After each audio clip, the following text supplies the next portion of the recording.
महाराज कृष्णदेव राय को तेनालीराम से बेढंगे सवाल पूछने में बद्दा ही आनंद आता था। वे हमेशा ऐसे सवाल पूछते जिसका जवाब देना हर किसी को नामुमकिन सा लगता था। एक बार महाराज ने तेनालीराम से पूछा, क्या तुम अपने राज्य के कौवों की संख्या बता सकते हो?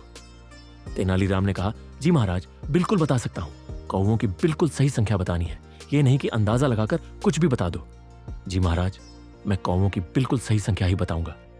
आप विश्वास रखें, लेकिन मुझे 1 महीने का समय और बहुत सारा धन चाहिए होगा, तेनालीराम ने कहा। महाराज बोले, ठीक है, मैं तुम्हें देता हूं, लेकिन अगर तुमने गलत जवाब दिया तो तुम्हें मृत्यु दंड दिया जाएगा। तेनालीराम ने साहस के साथ कहा, ठीक है महाराज, मुझे आपका हुक्म स्वीकार है। तेनालीराम के विरोधी मन ही मन खुश होने लगे। उन्होंने सोचा कि आज तो तेनालीराम बुरी तरह फंस चुका है।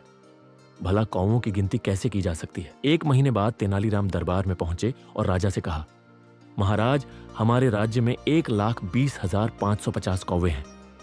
महाराज ने आश्चर्यचकित होकर पूछा, क्या हमारे राज्य में इतने कौवे हैं? हाँ महाराज, अगर आपको यकीन नहीं है तो आप गिनवा के देख सकते हैं। अगर गिनती में कुछ कम ज्यादा हुए तो? महाराज ने कहा।